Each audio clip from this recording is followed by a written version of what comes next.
Welcome back to the Build Log. I am Maki, and this is episode 5.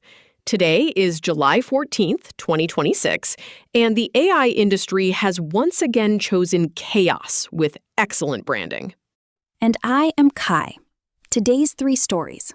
Claude Fable 5 gets another extension, Google DeepMind wants a global AI watchdog, and CFOs are discovering Tokenmaxxing, which sounds like a gym trend, but bills like a data center. Quick follow-up first, because yes, we covered this last episode. Claude 5.5 access on paid plans has been extended through July 19th, and Claude Code weekly rate limits stay 50% higher through that window. The new angle is not just that the date moved, it is that production teams are now learning to treat frontier access like weather. Useful, powerful, and occasionally the reason your schedule is wearing a raincoat. So we are keeping this part short. The lesson is still the same. Use expensive models like directors, not factory workers. Let them plan, judge, and recover hard failures. Do not burn premium tokens on work a cheaper tool can repeat. Exactly. Fable 5 can be the genius chef. It does not need to personally peel 6,000 potatoes while the billing dashboard plays boss music. Now the bigger news story. Google DeepMind CEO Demis Hassabis is calling for a US-led global AI watchdog for frontier systems. The idea is an expert group that can test advanced models and coordinate slowdowns if risk gets too high. That is a very different conversation from the usual benchmark Olympics. Instead of asking who has the smartest model, the question becomes who is allowed to say this model is too powerful to ship casually. For creators, this matters because regulation does not stay abstract forever. It eventually changes which tools are available, which API features get gated, what gets logged, and how much review sits between an idea and a finished video.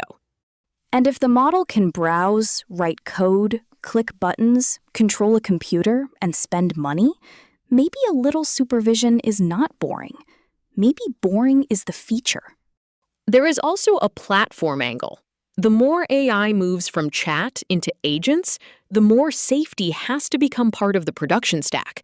Permissions, audit logs, approval queues, spending caps, and rollback all become creative tools, not just admin settings. I want the warning labels to be honest, not enhance productivity. More like, this button may reorganize your cloud account and develop opinions about your folder names. Quick channel note. If this format is useful, hit the like button. It helps the build log keep turning messy AI headlines into something humans can actually sit through without opening 7 dashboards. And if you have opened 7 dashboards today, we respect you. We also fear your browser tabs, but respectfully. The watchdog debate also touches open source. Closed labs can be audited through formal channels. Open models spread faster, fork faster, and are harder to pause. That is where safety policy starts colliding with innovation culture. Which means the future probably has 2 tracks: powerful managed models for regulated work and open ecosystems that move fast enough to make every policy document sweat. Story 3 is the wallet story. Chamath Palihapitiya warned that CFOs may be in for a token-maxing shock as companies realize how much AI usage is happening inside their organizations. Token-maxing is the funniest scary word in tech right now. It sounds like someone optimizing a workout routine, except the workout is your employees turning every task into a 1,000,000 token group project. The point is real. Tokens are not vibes. Tokens are a meter. A normal prompt may be cheap, but agentic workflows can call tools, read files, summarize context, spawn sub-agents, and keep going while everyone assumes it is just being helpful. A chatbot asks for a snack. An agentic workflow invites 9 friends to dinner, orders lobster, and tells accounting it was necessary for reasoning. This is why the best AI production systems need cost intelligence built in.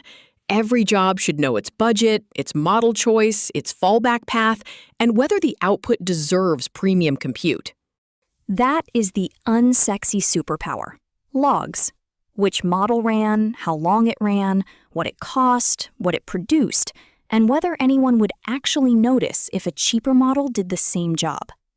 For the build log, that means Gemini 3.1 TTS gets priority because the voices matter.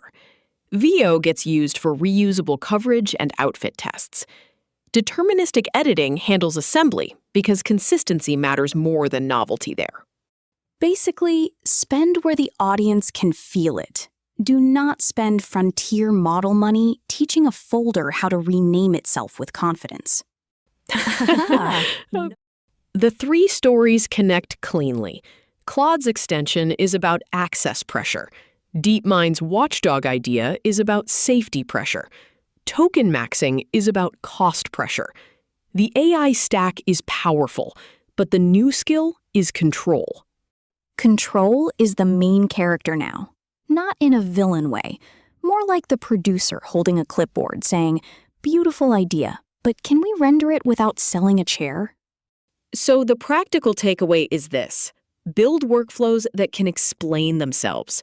What happened, why it happened, what it cost, what failed, and what should run next. That is how AI moves from demo magic to production muscle.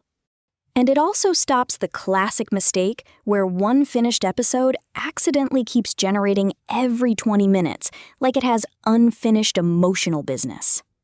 Thanks for watching episode 5 of the Build Log. Like the video if you want more AI news with the production lessons left in, not just the press release confetti. We will see you next time. And if another AI deadline moves, Maki already made a calendar called Maybe This Time, but in suspiciously tiny letters.